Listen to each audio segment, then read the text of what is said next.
Good morning, student. Now listen me. We study again translation. Why we study the translation? Because it is most important topic in the gene. If you understood transcription, it is easy. But understanding of translation is also easy.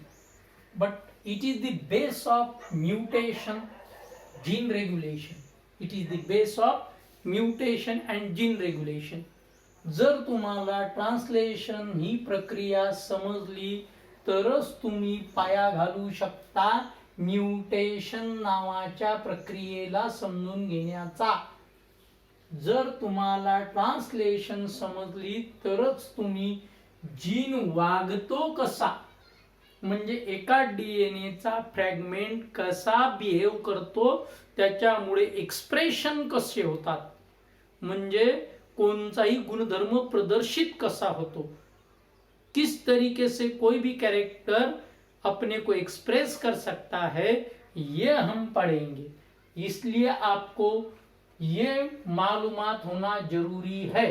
Translation मैं इसको English में 5-7 minute दोहराऊंगा.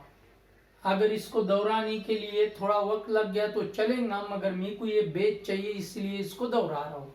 अब important part, translation process divided into 3 steps and try to explain maximum now in English. Initiation of polypeptide chain, elongation of polypeptide chain and termination of polypeptide chain are the 3 steps of translation. Then the first step, initiation of polypeptide chain. What happening in this phase? As the mRNA, not hnRNA, because after splicing, capping, tailing and processing, hnRNA become converted into mRNA and comes outside from the nucleoplasm into the cytoplasm through the nuclear pore, because it is the only molecule which communicate from nucleoplasm to cytoplasm. So it is also called amphinucleic acid, because found in both, that is in nucleoplasm as well as in cytoplasm. In nucleoplasm, tRNA, rRNA also form. They also come outside, but the real communicating molecule which is behave like that of amphibians, which is on land as well as in water, that type of behave will be found in mRNA. Because of that it is called amphinucleic acid. नाम ढूंढेंगे तो मिलेगा नहीं, कोटा गोटा तक, मगर ये नाम है, ध्यान में रखना. अब आगे की कार्रवाई, initiation of polypeptide chain. As the mRNA comes in cytoplasm, the rRNA places the ribosomal unit on mRNA, but where? At 3' end. At 3' end. 3' end, 5' end. Do you know this 3' end and 5' end? आपको पढ़ाया था 3' end क्या है, 5' end क्या है, पढ़ाया था. तो ये 3' end के ऊपर स्टार्टिंग कोडॉन है. कौन से कोडॉन है? Starting codon. 5' end के ऊपर क्या है? Nonsense codon. कौन से कोडॉन है? नॉनसेंस कोडॉन है. ये आपको ध्यान में रखना है. ये 5' क्या है, 3' क्या है, ये अगर समझ में आया तो कंफ्यूजन नियर अबाउट दूर होता है. नहीं तो आपने स्टार्ट एंड और स्टॉप कोडॉन एंड ऐसे वर्ड यूज किए तो बिल्कुल मार्क्स नहीं कटेंगे, मगर थोड़ा आंसर गोलमाल है, ये बात ध्यान में रखना है. ठीक है. अब आगे की प्रक्रिया, initiation of polypeptide chain. As the mRNA comes in cytoplasm, all the amino acid which present in the cell sap or in cell cytoplasm get activated with the help of ATP and enzyme amino acid synthetase. And this activated amino acid then links to the tRNA molecule. This activated amino acid then links to the tRNA molecule. But this linking or joining which is at the 5' end, here long arm, here short arm, at that long and short arm there is a joining of amino acid which is just opposite to the anticodon loop. Do you know the structure of tRNA? If you understood very well the structure of tRNA, then you are easily understood this, otherwise not. Now listen me. This tRNA pick up amino acid, but the pickupping is highly specific. It is not random. If this UAC anticodon containing tRNA, then it pick up methanoid amino acid, methanoid, and not anyone. It pick up the methanoid amino acid and not anyone. Listen carefully. If there is a CCC, suppose that CCC anticodon is there, then what will be the amino acid pickup? It is question for you. If it is GGG, what will be the amino acid? I want reply from your side. Very easy question, because genetic code dictionary given in your book. Observe it carefully and find which is the amino acid for CCC and which is the amino acid for GGG. Is it clear? Now listen. This tRNA, after taking the amino acid and ATP, resulted in the formation of activated amino acid tRNA complex. At the same time, when the activated amino acid tRNA complex is formed, at the same time ribosomal unit will be placed on the mRNA, resulted in the formation of ribosomal unit mRNA complex. Resulted in the formation of ribosomal unit mRNA complex. Then this ribosomal unit mRNA complex attracted activated amino acid tRNA complex. Many activated amino acid tRNA complex are attracted towards the ribosomal unit mRNA complex, but only that amino acid which possesses anticodon for decoding the code of mRNA will be inserted inside the ribosomal unit and not others. Many are collected here, but inserted only that tRNA which possesses anticodon for decoding the code of mRNA. In other words, if AUG will be present on the mRNA, naturally UAC possessing tRNA will be inserted inside the ribosomal unit. As it insert in the ribosomal unit, it near about get dissolved. So that this tRNA is also called as sRNA, because it gets soluble in the ribosomal unit, that is in large unit. Are you getting me? And one more thing is that AUG is the starting codon, but before that AUG also some nitrogen base will be there, but which is not used for the translation. These are the unused nitrogen base or unread nitrogen base. At the tail region as well as at the cap region, some these nitrogen bases are present, but they are not used in a translation. Listen me carefully. And one more question for you guys. Which are those unread nitrogen base? आपको ये ढूंढना है, हा? इसका नाम किताब में है, आपको मिला तो बहुत अच्छी बात, नहीं तो आप किताब को देखेंगे ही नहीं ना. इसीलिए as the mRNA and tRNA, mRNA's code and tRNA's anticode match within them, tRNA get dissolved, immediately the activated amino acid which is present to the long arm and short arm get detached from it and attached to the incoming complex. Actually, I represent this figure in inverted manner for easy understanding. Actually, it is in straight manner.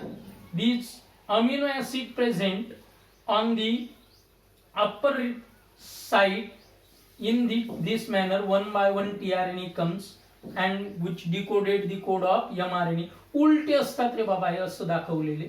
आलं लक्षात तुमच्या पुस्तकात मी सरळ दाखवलेले आहेत. हे सरळ याच्यासाठी की जेणेकरून सहज समजावं म्हणून, बाकी काहीच नाही, तुम्ही त्याला अंडरस्टँड करून घ्या. अब यहाँ पे जैसे ही ये यूजी को यूएसी आके मिला, जैसे ही मिला उसने अपना अमीनो एसिड छोड़ दिया. क्यों? कोड और एंटी कोड मिक्स हो गए, इसका चार्ज निकल गए, छूट गए, मगर एक्टिवेशन इसका निकला नहीं. ये एक्टिवेटेड है, इसीलिए झट दी जाके किसको भी चिपक दे. चिपकेगा किसको? आने वाले अमीनो एसिड को चिपकेगा. किसको चिपकेगा? आने वाले अमीनो एसिड को चिपकेगा. जाने वाले ने छोड़ा, आने वाले को जोड़ा. जाने वाले ने छोड़ा, आने वाले को जोड़ा. ये ध्यान में रखना. जाणाऱ्यानं सोडला आणि येणाऱ्यानं पकडला. एवढं लक्षात ठेवलं की झालं. निव्वळ तेवढीशी गोष्ट लक्षात ठेवली की मग लगेच समजते. अब when this tRNA decoded the code of mRNA, it detached its amino acid, activated amino acid from its long and short arm. This activated amino acid immediately links to the amino acid of incoming complex. But incoming complex is not random one. Incoming complex is not random one. It is a specific again. If there is a CCC, then GGG bearing anticodon bearing tRNA get uplifted here. It means that who will be come inside the RNA, which is decided by the mRNA. Which tRNA will be come inside the ribosomal unit? Naturally, it is decided by the mRNA. And which NB sequence present on mRNA? Naturally, it is decided by which? DNA.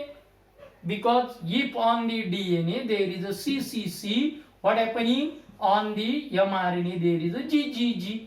On the mRNA there is a GGG. Naturally, on the tRNA there is a CCC. Means codogene and anticodon are exactly similar, means supplementary. Means in other word, mRNA attracted only those tRNA which possesses anticodon, complementary anticodon. So mRNA is complementary to DNA's antisense stand. mRNA is complementary to DNA's antisense stand, and tRNA is complementary to mRNA.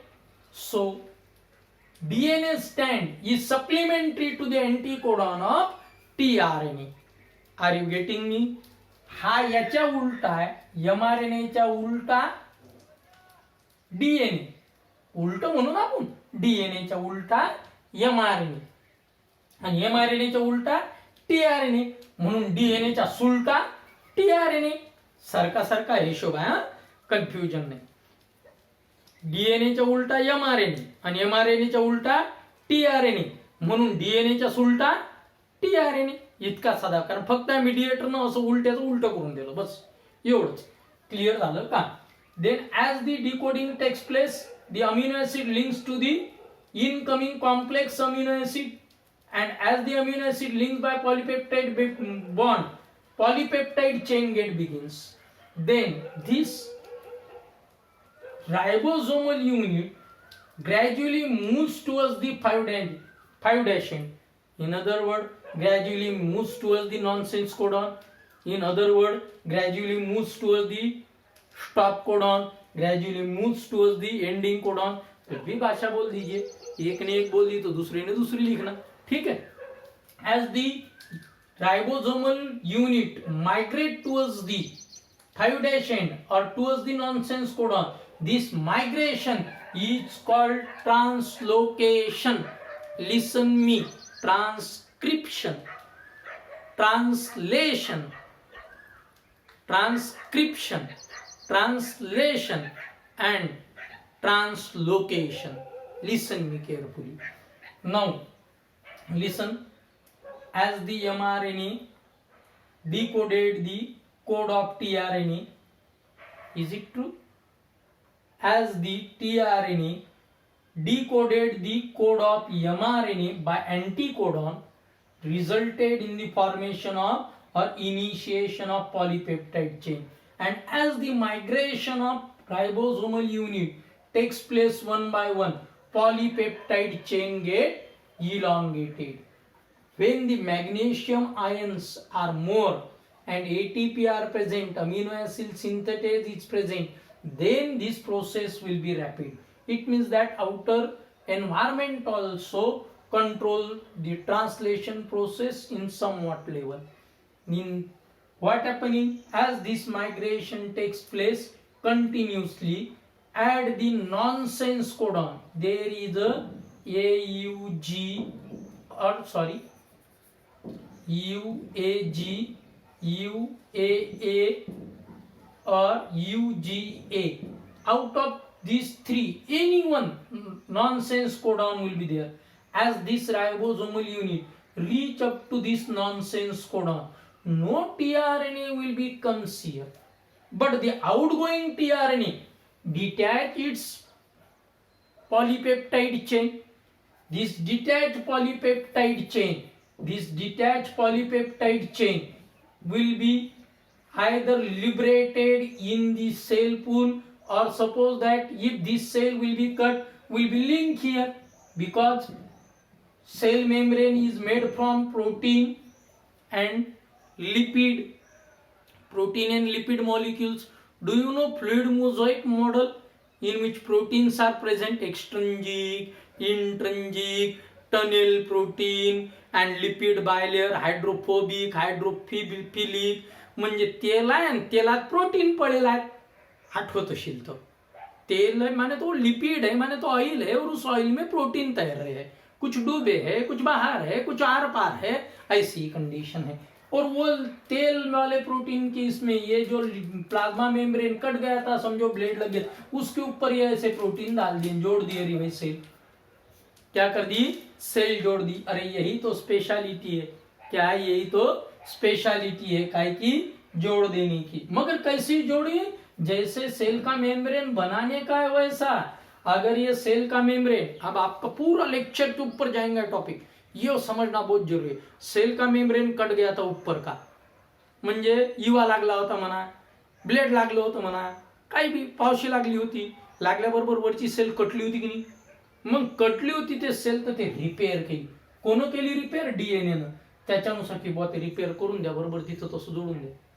पण थोडासा विचार करा, या सेलचा वरची बाजू काय करते रे बाबा? ये ऊपर की बाजू जो है ये पानी को रोकती है और अंदर से पानी चूसती है. अगर आपने ऊपर की परत खोल दी और अंदर की परत उसको एक्सपोज हो गई पानी को, तो पानी अंदर जाएगा. जख्म में पानी अगर अंदर गया तो फूल जाती है जख्म, क्योंकि सेल बाहर से पानी नहीं पी सकती. एंड जस्ट इमेजिन, अगर सेल ने बाहर से पानी पीना चालू कर दिया तो कितनी मजा आएंगी. हमको मुंह की जरूरत नहीं रहेगी, हम सिर्फ पानी में उंगलियां डुबो देंगे, पानी चूसे जाएगा. मगर सेल बाहर के मेम्ब्रेन में अलग काम करती है, क्योंकि बाहर वैसे प्रोटीन लगाए जो पानी को दूर रखेंगे, और अंदर ऐसे प्रोटीन लगाए हैं जो पानी को चूसेंगे. माने तो किधर कौन से प्रोटीन लगाना, ये भी डीएनए के ऊपर डिपेंड है. और इसी वजह से हम आगे पढ़ेंगे जीन रेगुलेशन किस तरीके से रेगुलेट होता है. इले का बुद्धि असते का सेल, इले का डोक्सो असते का, ब्रेन रहता है क्या सेल को? फिर सेल बिहेव क्यों करती है ऐसे, यही हम पढ़ेंगे. इसलिए मैंने इसको रिपीट कर दिया. अब यही एक कंडीशन जेनेटिक को ट्रिप्लेट इक्यूलिया, जेनेटिक कोड एम्बिग्यूअस क्या है, non overlapping, commaless, polarity, universal, degeneracy, ये सब जिसके समझ में आए उसी को ट्रांसलेशन बहुत इजी हो रहा है, जिसको नहीं समझ में आया वो प्रॉब्लम है। अब हम ट्रांसलेशन के आगे चले जाते हैं। टर्मिनेशन, जैसे यहां पे आ गया है टीआरएनए, वहां पे नॉनसेंस। नॉनसेंस माने तो धाड़दीसी किसको, राइबोसोमल यूनिट को तोड़ देते हैं दो भागों में और एमआरएनए अलग हो जाता है। जा रहा है एमआरएनए किधर, डबल दूसरा मैसेज लेने के लिए। अब ये टूटेगा, इसका एक एक अमीनो एसिड अलग होगा। अब जैसा दूसरा मैसेज रहेगा, अब यहां से मैसेज लिया कि नहीं, अब यहां से लिया जाएगा ऊपर से। ये समझो ये मैसेज तो ये हो गया बी मैसेज। क्लियर हुआ क्या? जीन इस लीनियर फैशन में रहते हैं, इसको स्ट्रक्चरल जीन बोलते हैं। काय के ऊपर, डीएनए के ऊपर। माने तो वही एमआरएनए जाएगा, टूट जाएगा, उसका एक एक टुकड़ा अलग हो जाएगा। अब अपने हिसाब से जोड़े जाएगा, क्योंकि अब पहले पन्ने के ऊपर का पढ़ लिया हमने, हम अब किताब का दूसरा पन्ना पढ़ रहे हैं। डीएनए का एक भाग पढ़ लिया हमने, कौन बोल रहा है एमआरएनए, अब दूसरा भाग पढ़ेंगे। समझा क्या? कितना इंटरेस्टेड है? माने तो उस डीएनए में सब किताब भरी पड़ी है, मगर कौन सा पन्ना आप खोले जा रहा है? वही तो है यार जीन रेगुलेशन। कौन सा पन्ना खोले जा रहा है? यहाँ पे नाखून का पन्ना खोले जा रहा है, मेरे तरफ देख रहे हो, यहाँ पे नाखून का पन्ना खोले जा रहा है, यहाँ पे तो यहाँ पे बाल का पन्ना खोले जा रहा है। समजलं काय हो? नाहीतर काहीतरी विचित्र बोलून राहिला, ताले मास्तर असेच प्रकार होते। समझा तो इतना इंटरेस्टेड है कि पूछो ही मत। क्लियर हुआ क्या? कौन सा पन्ना खोले? इसमें सब कुछ भरा पड़ा है, किताब में सब रहता है रे, मगर कौन सा पन्ना हमारे सामने एक्सप्रेस हो रहा है, that is the expression of gene. Because already book contain all the information which is required for the study, but which chapter, which topic we want to study, that will be come in front of us when we open the book and particularly that page. Are you getting me? ये समझना जरूरी है। अब इसका ये पन्ना हमने खोल दिया, ये का ये पन्ना, ये नहीं ये पन्ना, माने तो ये जीन, और बी पढ़ेंगे, ऐसा एक एक पढ़ते जाएंगे। अब इसी के बारे में हम और ज्यादा डिटेल में मालूमात लेंगे। क्लियर हुआ क्या? ये ट्रांसलेशन समझा, मगर जैसा डीएनए ने बोला वैसा ही लगाया ना रे भाई।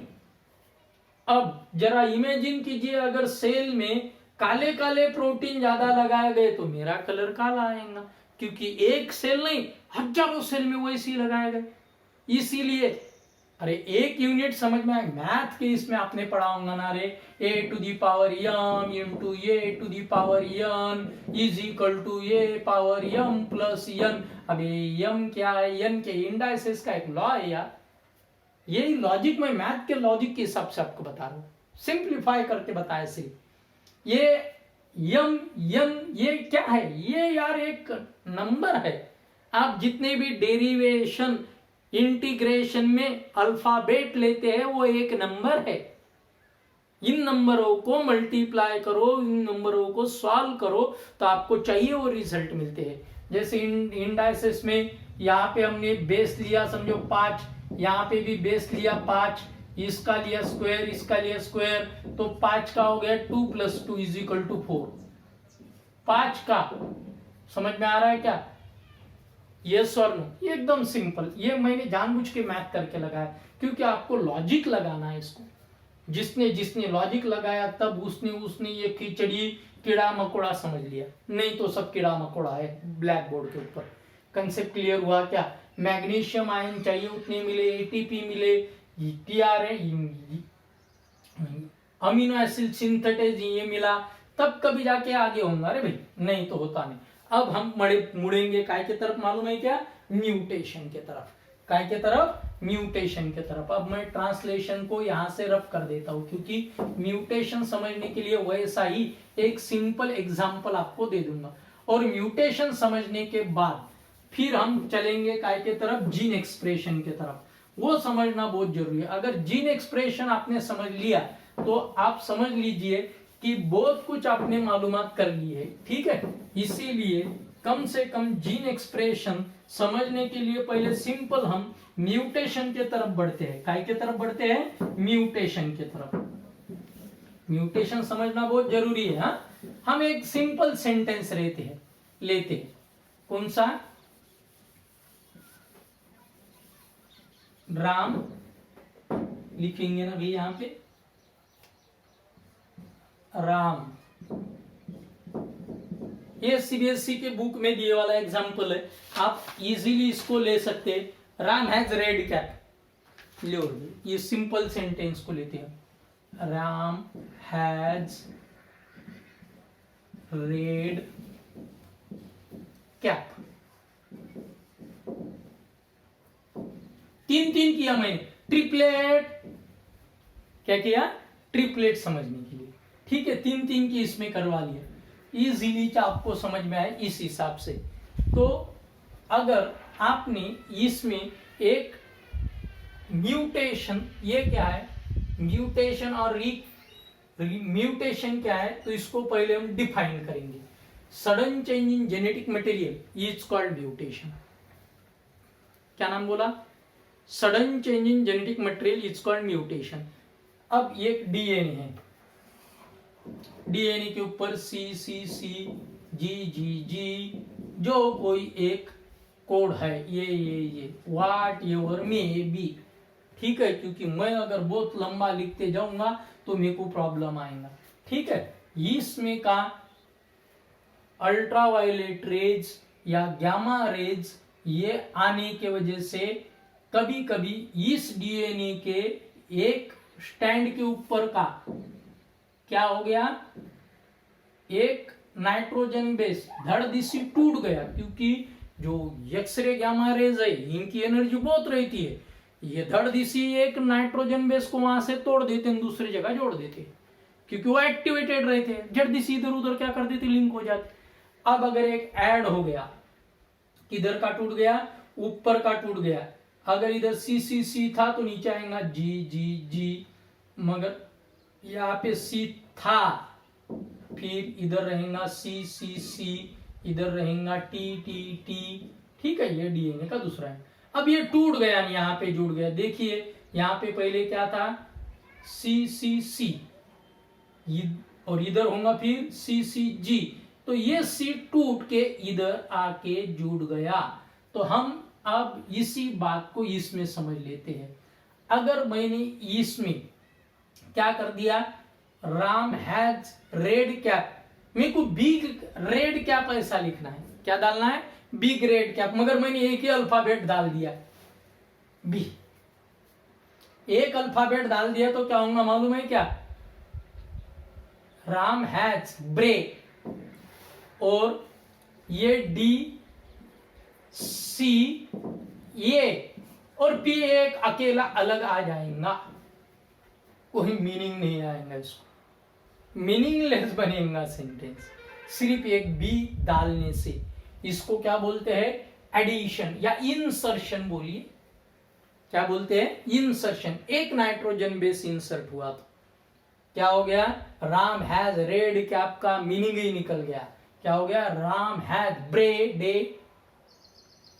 ब्रेडे से ऐसा कुछ तो भी हो, पी अलग हो गया मीनिंग है, और ये ट्रांसलेट भी नहीं होगा क्योंकि नॉनसेंस कोडॉन गड़बड़ मार दी, एक गया, एक सिर्फ एक नाइट्रोजन बेस। तो ये हमने समझ लिया काय का, इंसर्शन का। इसको सिंगल नाइट्रोजन बेस, इसको पॉइंट म्यूटेशन बोलते हैं। अरे भाई वही तो होता है, सिर्फ एक चेंज होता है, एक नाइट्रोजन बेस, तो एक चेंज होने के वजह से क्या होता है मालूम है क्या, एक चेंज होने के वजह से ग्लूटामिक एसिड के बजाय क्या आता है, वेलेनिन आता है। तो आदमी की आरबीसी पूरी गोल बनने के बजाय सिकल सेल बन जाती है, सिकल सेल एनीमिया।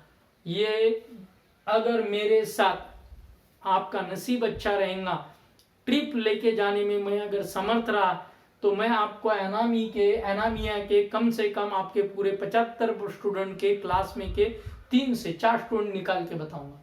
वो मेरे साथ पैदल नहीं चल पाएंगे। एनीमिक पेशेंट जिनको खून की कमी रहती है शरीर में, इनको इजीली पहचान लेता हूँ।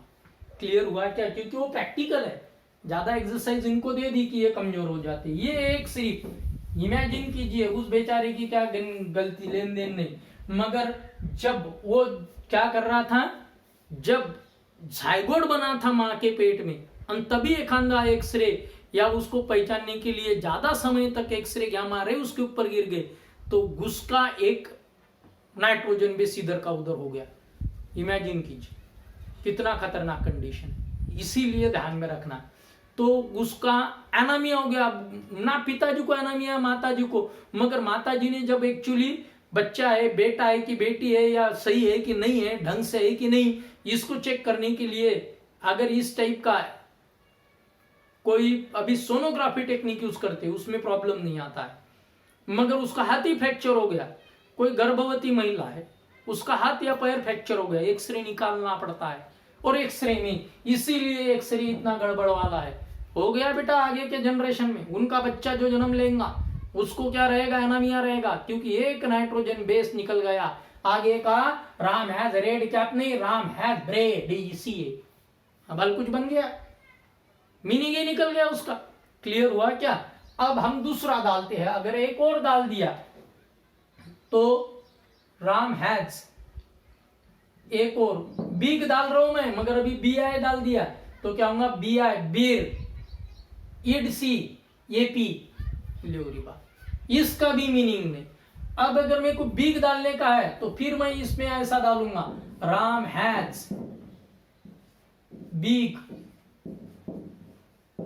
अब रेड कैप, पूरा ट्रिपलेट डालना पड़ेगा। एक डाल दिया कि आगे का जहां से इंसर्ट हो गया नाइट्रोजन बेस उसके आगे का सिक्वेन्स गडबड मार गया, त्याच्या पुढचा सारा सिक्वेन्स गडबड झाला। लक्षात आला का सांगा? ध्यान में आया तो हाँ बोलिए, नहीं तो नहीं। एक डाल दिया तो नहीं चलेगा, हाँ तीन डाल दो, तीन चलेगा, तीन डाल दो। एक वो एक नया डालने से, तीन डालने से भी गड़बड़ होती है। वो वेलानिन ग्लूटामिक एसिड है ना, वो एक है, पूरा फ्रेम का फ्रेम ही तीन का आ जाता, मगर तीन वाला इतना गड़बड़ नहीं करता है जितना एक वाला गड़बड़ करता है। आगे का लैंग्वेज ही बदल देता है mRNA की पूरी, इवन वो सीक्वेंस ही ट्रांसलेट नहीं होता है। ये है कंडीशन। अब दूसरा बताया डिलीशन, वही अगर आपने बिग कैप के बजाय राम हैज रेड कैप में मैंने एक ये क्या कर दिया, ई खा लिया तो Ram has RD cap, RD, अरे यार इसमें कुछ नहीं, आरडीसी एप ऐसा बनेगा, एप नहीं एप ऐसा होगा। माने तो आपको ध्यान में आ रहा है कि कितना इंपॉर्टेंट है, एक कंसेप्ट कितना महत्वपूर्ण है। क्लियर हुआ क्या? और यही कंसेप्ट समझने के लिए आप एक बार सीबीएसई के बुक को पढ़े तो बहुत अच्छी बात। मैं एक फोटोग्राफ इसमें डाल भी दूंगा, ये राम हैज रेड कैप वाला, Ram has big red cap, किस तरीके से। अब ये डिलीशन हो गया, इंसर्शन हो गया, डुप्लीकेशन भी होता है। कभी कभी क्या होता है, डीएनए अपना डुप्लीकेशन करते वक्त डबल एक आधा रिपीट मार देता है। अरे भाई एक अगर रिपीट मार दिया तो वो पार्ट एक्स्ट्रा आ जाता है। कधी कधी एखादा शिल्लकचा कानाले एखाद्याला काय येते माहिती आहे का, वातच येते, एक मांस का गोला ही आता है। कभी कभी देखा क्या आपने, कान को या फिर एखाद्या हाथ को, पैर को, ऐसे छोटा सा पार्ट ही निकल आता है। हाँ बेटा वो हो गया क्या, डुप्लीकेशन। अब ये सिंगल बेस पेयर म्यूटेशन सबसे हार्ड, 1 और 2 बेस पेयर और फ्रेंडशिप म्यूटेशन ये इतना प्रॉब्लम।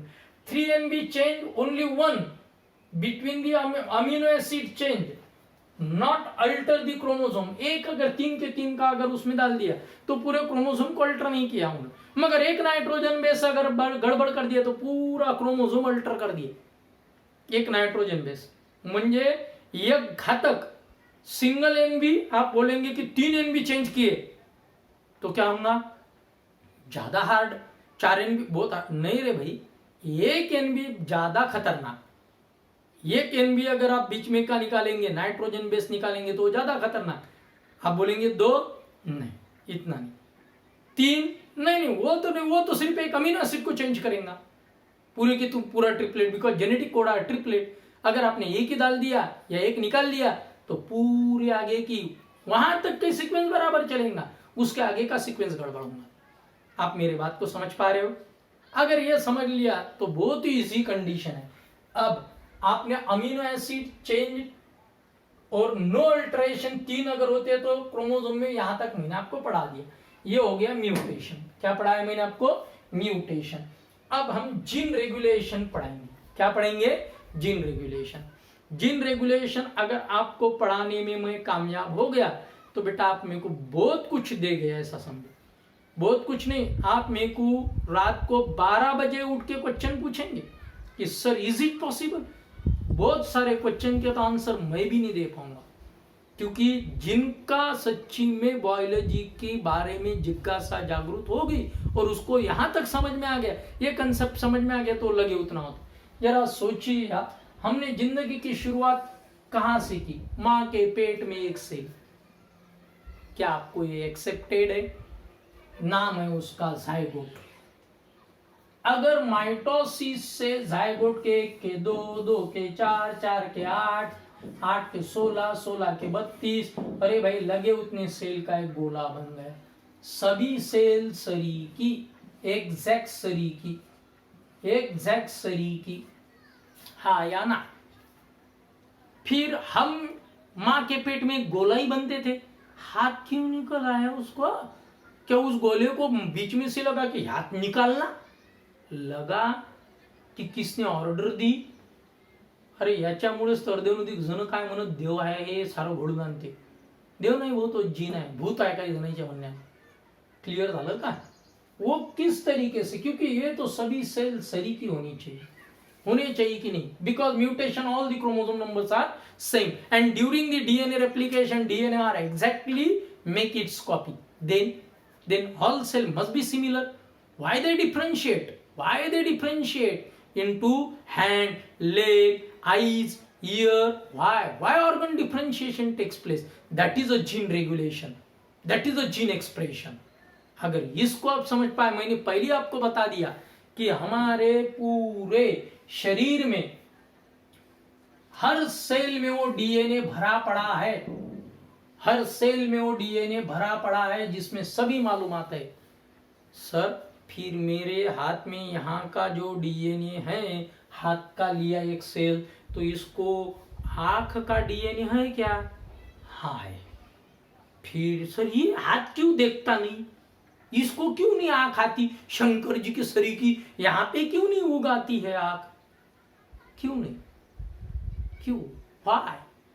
अरे भाई वही तो कंडीशन है। मैंने आपको अगर बहुत अच्छी तरह से याद होगा तो एक बात बताई थी, एक यूक्रोमेटिन, याद है क्या? और एक हेट्रोक्रोमेटिन, याद है क्या? एक यूक्रोमेटिन, एक हेट्रोक्रोमेटिन। यूक्रोमेटिन अंदर दबे वाले, माने तो ये डीएनए है, ये देखो डीएनए, ये न्यूक्लियस, ये इसके अंदर एक डीएनए, ये दबे वाला है, ये पूरा दबे वाला, ये डीएनए यहाँ पे पूरा दबे वाला डीएनए, ये जरा बाहर निकल आया ऐसा। ये बाहर निकले वाला डीएनए के ऊपर हमारे नहीं बनेगा ना रे, हेटेरोक्रोमेटिन। बताया था जेनेटिकली मोर एक्टिव, इसके ऊपर से हमारे लिए बनेगा। म्हणजे याच्यावर सारे जीन आहेत, पण काही जीन दाबून टाकले, खुरमुंडी घातली, त्याचं तोंड दाबलं तर बोलती कसे, एक्सप्रेशन कसे करती? वो जीन अगर दबा दिए तो बाहर निकलेंगे कैसे, एमआरएनए बनाएंगे कैसे? दैट से इंटरेस्टेड थी। अब इसी के ऊपर बहुत सारी कोशिश की गई, वही जीन एक्सप्रेशन किस तरीके से होता है ये हमारे समझ में आनी चाहिए। और इसके लिए जीन रेगुलेशन ये 3 लेवल पे होता है। एक ट्रांसक्रिप्शनल लेवल जो मैंने अभी समझाया, उसको ट्रांसक्राइब ही नहीं होने देना है। क्या नहीं होने देना है? ट्रांसक्राइब ही नहीं होने देना है, पक्का ध्यान में रखना। ये ट्रांसक्रिप्शनल लेवल पे। और दूसरा कौन सा है? Processing level. माने तो जो हमारे बाहर आता है उसमें स्प्लाइसिंग होता है ना, तो प्लाइसिंग करते करते माने तो उसके टुकड़े निकालते निकालते एखादा नाइट्रोजन बेस रह गया, तो अभी बताया था रे कि नाइट्रोजन बेस रह गया तो यार वो एनीमिया हो गया था, ग्लूटामिक एसिड, याद है क्या? वैसी कंडीशन। एक अगर स्प्लाइसिंग के दौरान एक भी बराबर कम ज्यादा स्प्लाइसिंग नहीं हुआ तो भी जीन का एक्सप्रेशन अफेक्ट होता है।